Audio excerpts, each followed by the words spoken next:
My name is Lillah Schwartz. I have been a yoga teacher for over 35 years, and my specialty is back care, healing our backs with yoga. And when I talk about backs, I'm not just talking about the lumbar, although that's important, or the neck and shoulders, although that's important. I'm also talking about the sacroiliac joints and how it affects our yoga practice and the balance and function in our body. So there are many, many of my students, and I think many of you out there, about 33% of my students, have some kind of sacroiliac joint dysfunction or imbalance. And it's important that we learn ways to work with that are really helpful in our yoga practice rather than hurtful. So I do have a course coming out with Yoga U Online, Yoga for Pelvic Asymmetry. You'll be able to find that online if you're interested.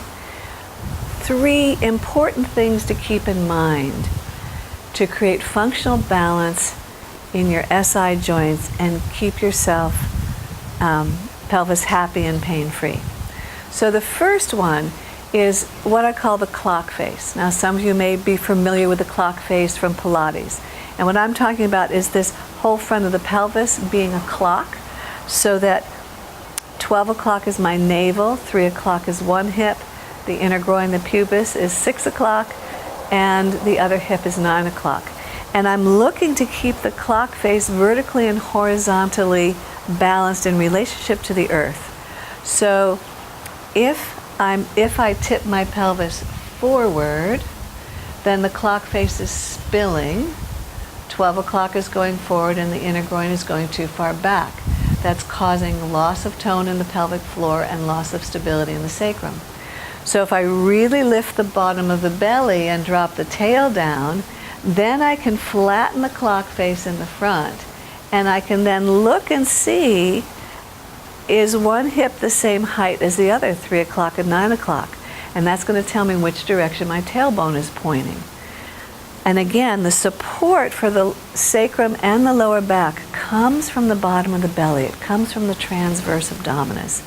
So the first recommendation would be to stabilize your clock face and your pelvis before entering into any yoga pose.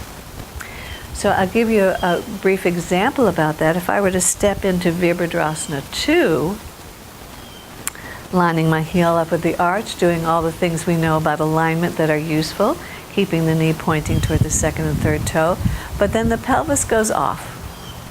And so my clock face is no longer parallel to the earth, and so I'm going to have to really lift that right side up and then flatten the clock face by drawing the tail down to create stability.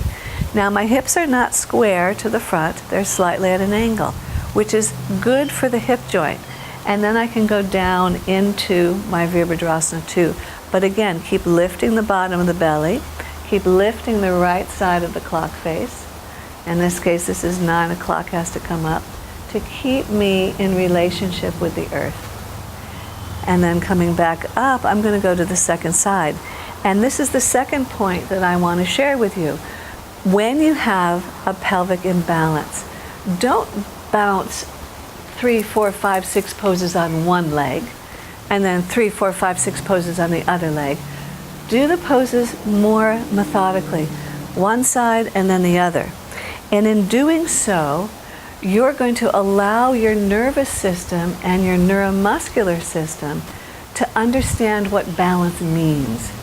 If I fatigue all the muscles on one side, by the time I get to the other side, there's no more conversation. There's no relationship between the two sides.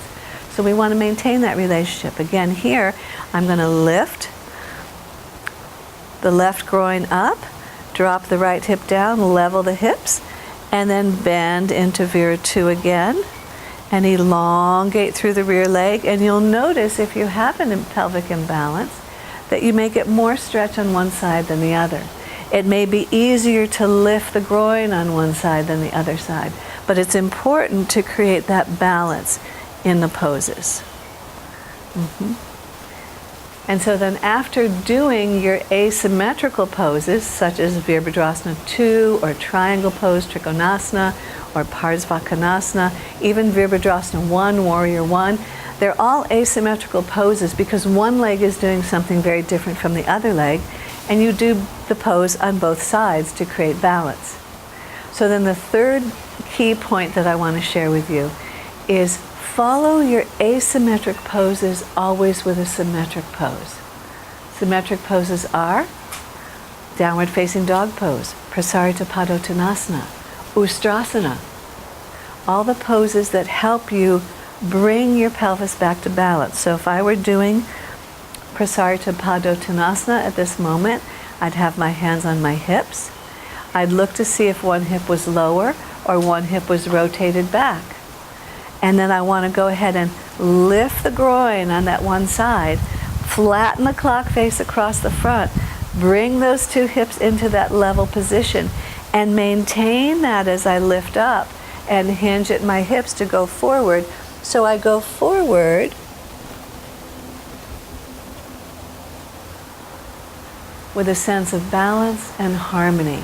And in this way, I can start creating the muscular balance between the two legs, the pelvic floor, the transverse abdominis, and the back muscles, so that my pelvis remains happy and free.